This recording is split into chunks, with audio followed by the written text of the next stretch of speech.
Hey everybody, movie reviewer next door here, and I'm back with another review. And this time I'm reviewing Gunpowder Milkshake. I know, not the most clear, but this is an action comedy thriller film from 2021, made for Netflix, directed by Nevo Papuchado. I probably mispronounced that. And it stars Karen Gillen, Lena Headey, Chloe Coleman, Carla Gugino, Michelle Yeoh, Angela Bassett, and Paul Giamatti, and Ralph Ineson. Big cast here.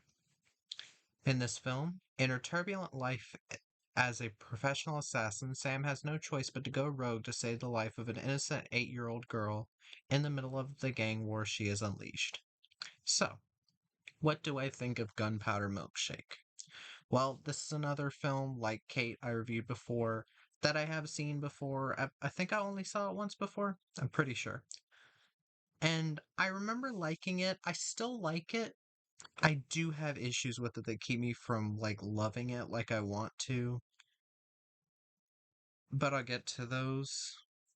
Um but still other than my issues, it's still a fun movie. I feel like if you're not looking for something groundbreaking or super original, then you'll be fine with this, but I, it's a good film. It's just has some issues.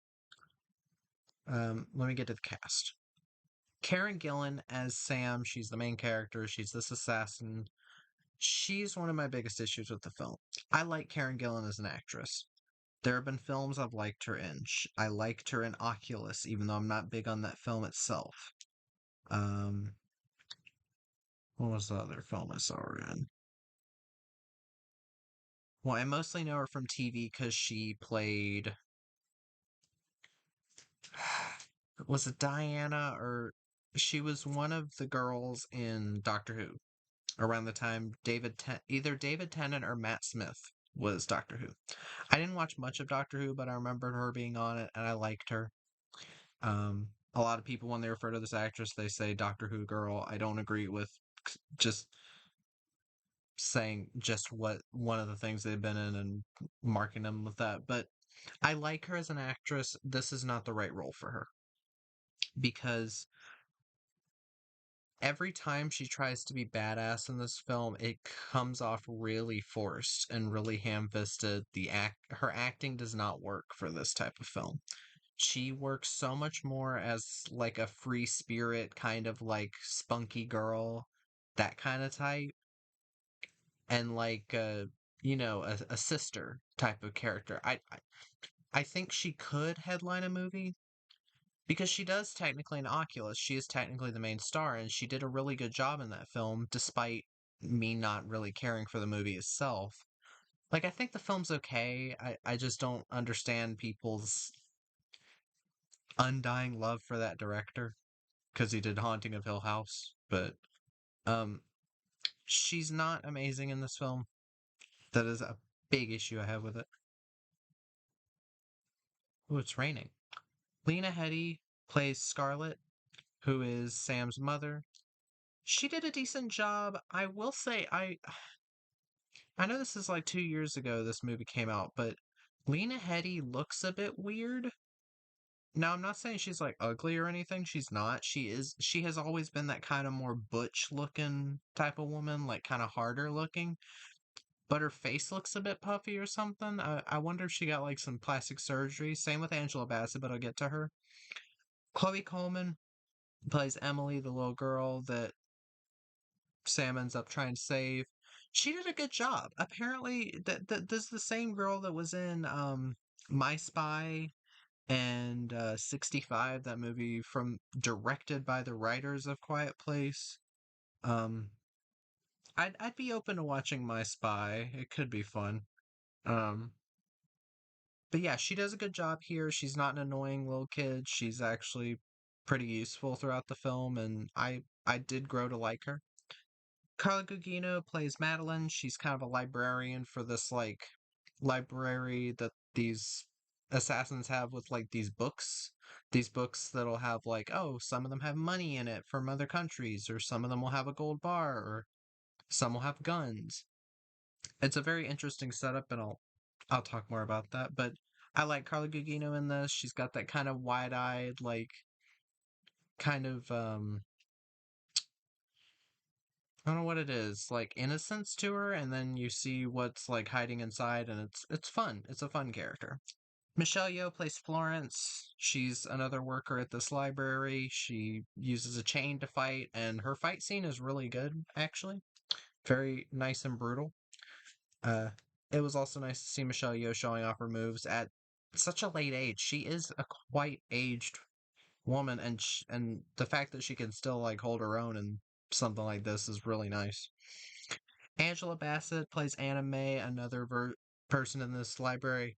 Again, Angela Bassett, she has looked gorgeous all of these years. Like she's like stunning. And in this movie she looks I don't know if it's just that she's supposed to play the angry character, so she has a like a plastered on like mad face all the time. But it really struck me as odd with her because it just made her look really odd and off. But she's still good in the film. Paul Giamatti is Nathan. He's barely in the film. He's mostly an information character that kind of gets forgotten for most of the second half of the movie. But he's okay. And Ralph Ineson as Jim McAllister, basically the main villain of the film. You don't get to learn much about the main villain of the film, and that's another issue I have with it. But I've always liked Ralph Ineson. But yeah, this film, a lot of people, again, they're comparing this to John Wick. They're saying it's John Wick, but with women. It's not original at all. I don't remember John Wick being a dark comedy. I don't remember John Wick having like neo noir style music. I remember it having electronic music. There's a lot of things in this film that are different from John Wick. Oh wait, he's this isn't a one man army movie. The women get together near the end, so it's not that. So I'm tired of people saying like, "Oh, John Wick inspired this film," or "John Wick was ripped off by this film." I don't want to hear that shit anymore because it's just not true. If John Wick didn't exist, would this film still exist? I bet you it would, because there's many other films that have done this type of concept that came out before John Wick. And again, I've said it once and I'll say it again. John Wick is not original. A movie about a washed up hitman avenging the death of a loved one by a mob, by like the Russian mob or any type of mob, is not original. John Wick is not original. It never has been. It never will be. Now that I've got that out of the way, I like the film, this film, Gunpowder Milkshake. But yeah, there I do have to address some issues I have with it. Now, again, Karen Gillan. I don't hate her as an actress. I've liked her in the two things I've seen her in, which are Oculus and Doctor Who. She works for those types of roles. When you put her in this type of role where it feels like you could change it with any other actress, I think how this character is written could work with a different actress. I can't exactly think of an actor off the bat that I'd put into this, but like I said in the last review, Kate, Mary Elizabeth Winstead, works for that role. She really does. I think she killed it. In this, Karen seems a bit uneasy, I guess. I guess that's how you put it. Because there are multiple lines where she'll just like look at somebody and it looks like she wants to kill them, even and that somebody will be the child. And I'm like, I can't tell, like, there's never a line of dialogue about this, but I wonder if the director originally intended for the character to be autistic. And I mean that in the way of they try to play this character with kind of little emotion or something like that. So maybe they were trying to go for a sociopath type of thing, or autism, the spectrum, something like that, Asperger's, I don't know. because this performance reminded me of um Diane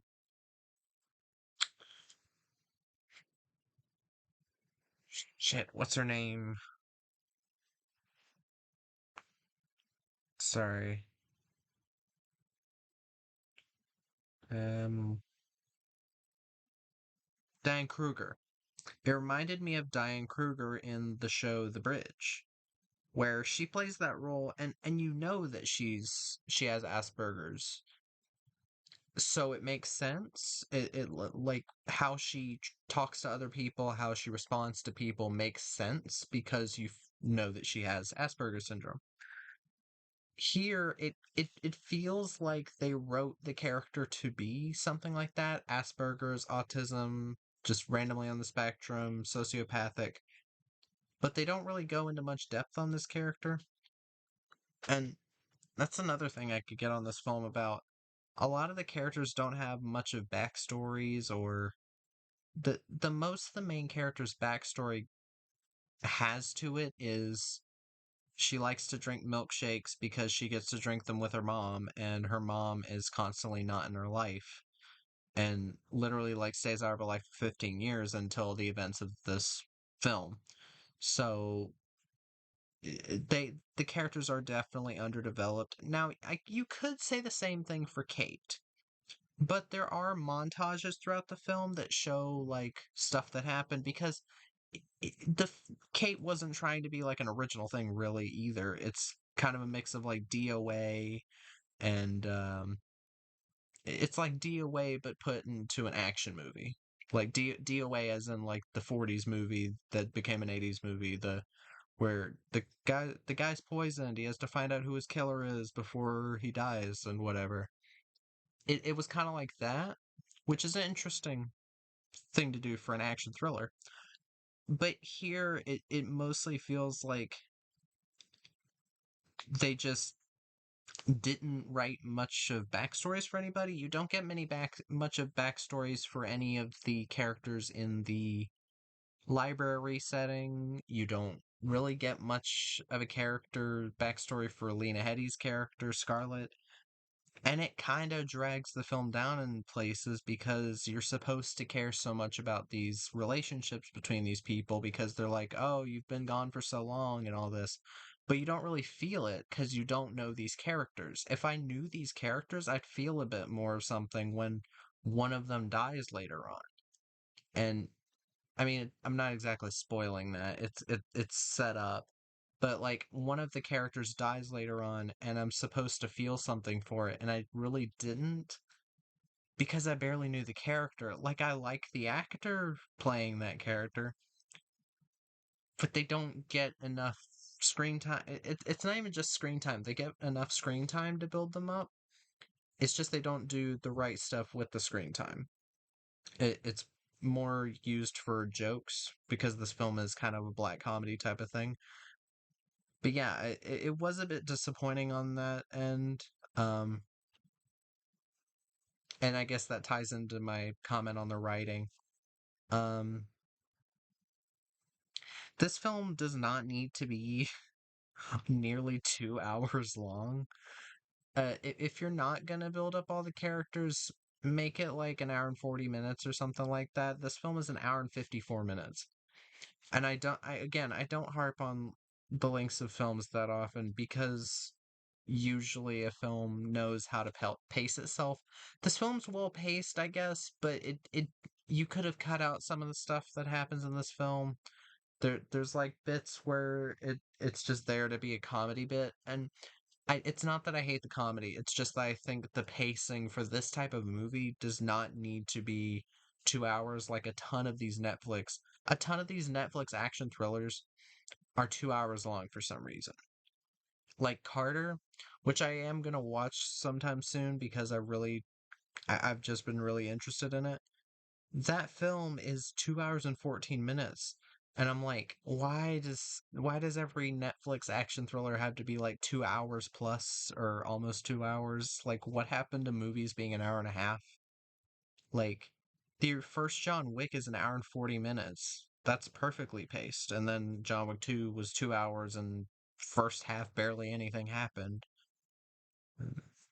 And then the third one was like, oh yeah, we've actually got stuff happening throughout the film, so it's actually really damn good. Which is why I'm kind of scared to watch John Wick 4 because I've heard varying things about it and it is 3 hours long almost. So, yeah. And the last time I watched a nearly 3 hour movie, I fucking hated it and it was No Time to Die. But, trying to think of other things about this film.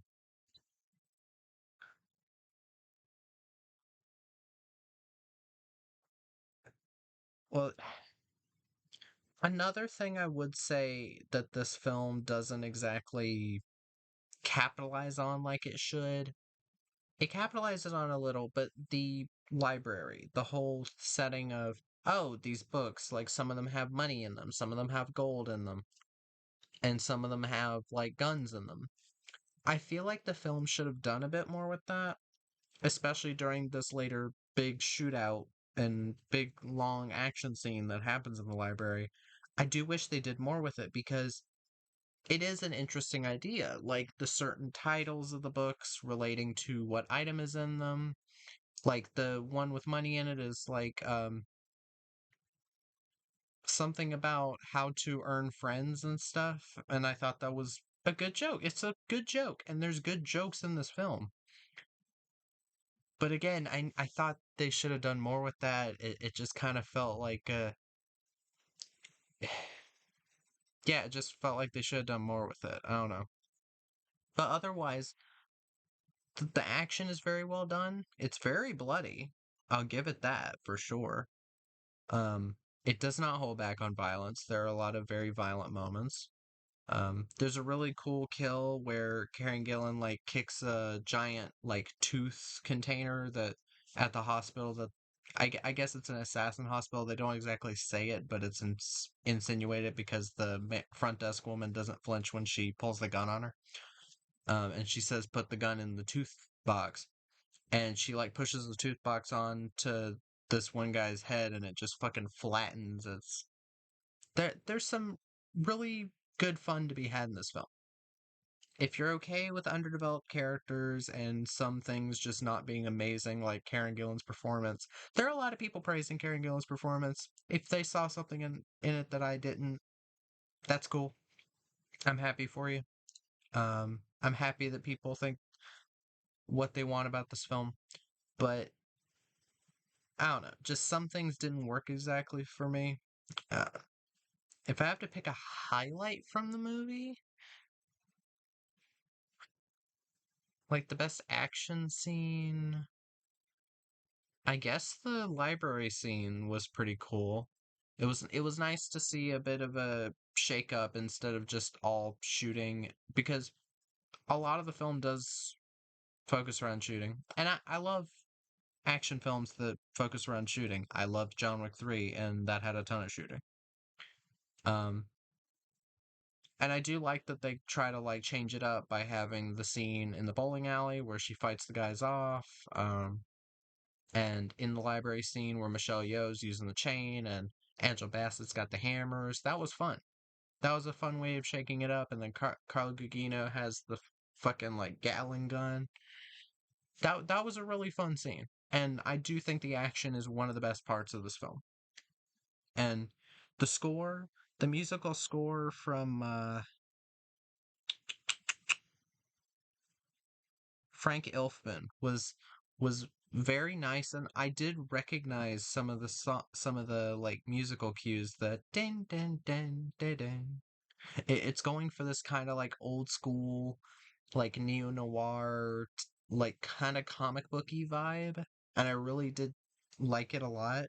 And I did think it added to the atmosphere. I know I say that a lot. Atmosphere and the whole context of the universe. And yeah, it's a fun film. I don't think it's bad, not at all. It's just I had some issues with it, but I hope that others will see it and make up their own minds on it. So, uh, that was my review of Gunpowder Milkshake. I almost lost myself for a second there. Sorry, it's raining and I get distracted when it's raining. If you like the film, comment down below, tell me what you think, or if you didn't like it, tell me what you think, and like, subscribe, whatever, and movie reviewer next door out.